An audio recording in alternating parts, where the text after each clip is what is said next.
अस्सलाम वालेकुम जी, मेरा नाम डॉक्टर फैसल अनवर है। मैं as assistant professor ophthalmology chief medical city में काम कर रहा हूँ और एज़ कंसल्टेंट आई सर्जन दी आई और लाहौर में प्रैक्टिस कर रहा हूँ। आज हम केराटोकोनस के बारे में डिस्कस करेंगे। केराटोकोनस बेसिकली आँख की पुतली एक ऐसी डिज़ीज़ है जिसके अंदर जो आँख की पुतली होती है वो कोन शेप या कोनिकल शेप होना शुरू हो जाती है।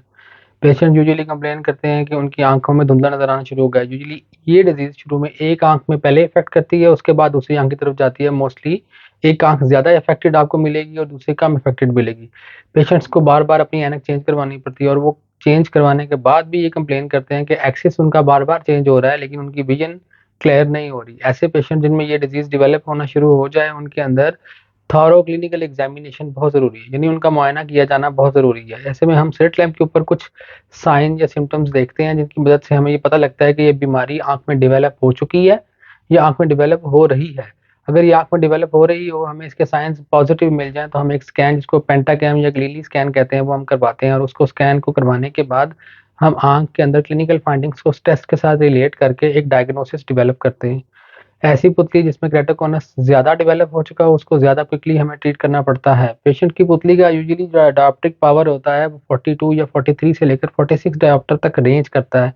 ऐसे पेशेंट्स में जिनमें ये पुतली की पावर 46 से ज़्यादा हो जाए, हम उनको सस्पेक्टेड केसेज़ में डाल के उनको फ़ॉलो-अप पे रखते हैं और उनको केराटोकोनस के डायग्नोसिस के लिए कंसीडर करते हैं।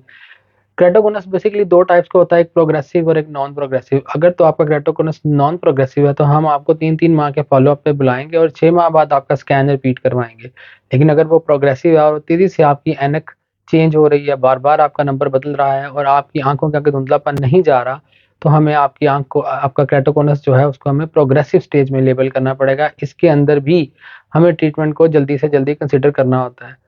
आगे ट्रीटमेंट के लिए हम इनको माइल्ड, मॉडरेट और सीवियर कैटेगरीज़ में डालते हैं। अगर आपका माइल्ड है, मॉडरेट है या सीवियर है, इस ये that will depend on the scan. जो हम स्कैन आपसे करवाएँगे उसमें डायॉप्ट्रिक पावर अगर आपकी डायॉप्ट्रिक पावर 47 से लेकर 48, 49 पे चली गई है या 54 तक चली गई है, तो हम उसको एडवांस स्टेज लेबल कर देंगे।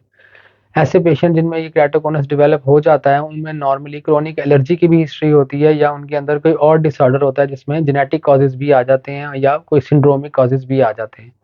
वो पेशेंट जिनमें हमने केराटोकोनस ट्रीट करना होता है, उन्हें ट्रीटमेंट में सबसे पहले हम उसकी कैटेगरी को ढूँढते हैं। अगर माइल्ड कैटेगरी में है तो हम लेज़र लगा के जिसमें C3R राइबोफ्लेविन डाई से हम स्टेन करके कॉर्निया को C3R टेक्नोलॉजी के ज़रिए हम आँख के अंदर राइबोफ्लेविन पेनिट्रेट करवाते हैं। आँख में उस दवाई की कंसंट्रेशन को देखते हैं और उसके बाद अल्ट्रावायलेट लाइट की मदद से उसको लेज़र अप्लाई करने के बाद उसकी पेशेंट की आँख के अंदर एक बायोकेमिकल रिएक्शन इंड्यूस करते हैं जिसकी वजह से आँख में स्ट्रेंथनिंग प्रोसीजर डेवलप हो जाता है।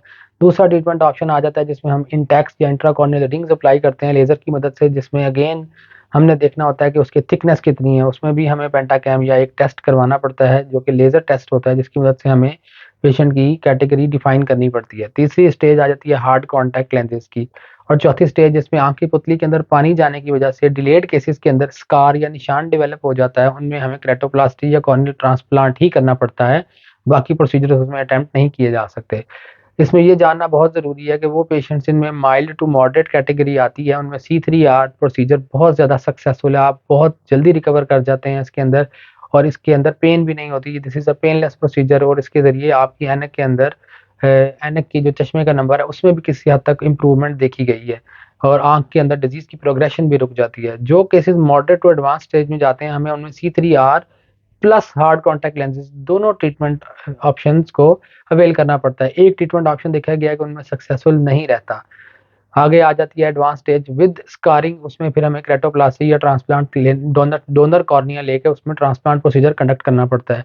तो ज़रूरी है आपके लिए कि आप अपनी आँखों का मुआयना करवा के इसमें केराटोकोनस डिज़ीज़ अगर आपको पहले से ही मालूम है, उसकी स्टेजिंग या ग्रेडिंग करवाएँ ताकि उसमें लेज़र लगा के उसको रोका जा सके और आपकी आँख को ब्लाइंडनेस से बचाया जाए। याद रखिए इस डिज़ीज़ को हम क्योर नहीं कर सकते, मुकम्मल तौर पे ठीक नहीं कर सकते, हम सिर्फ़ इसको स्लो कर सकते हैं, रोक सकते हैं।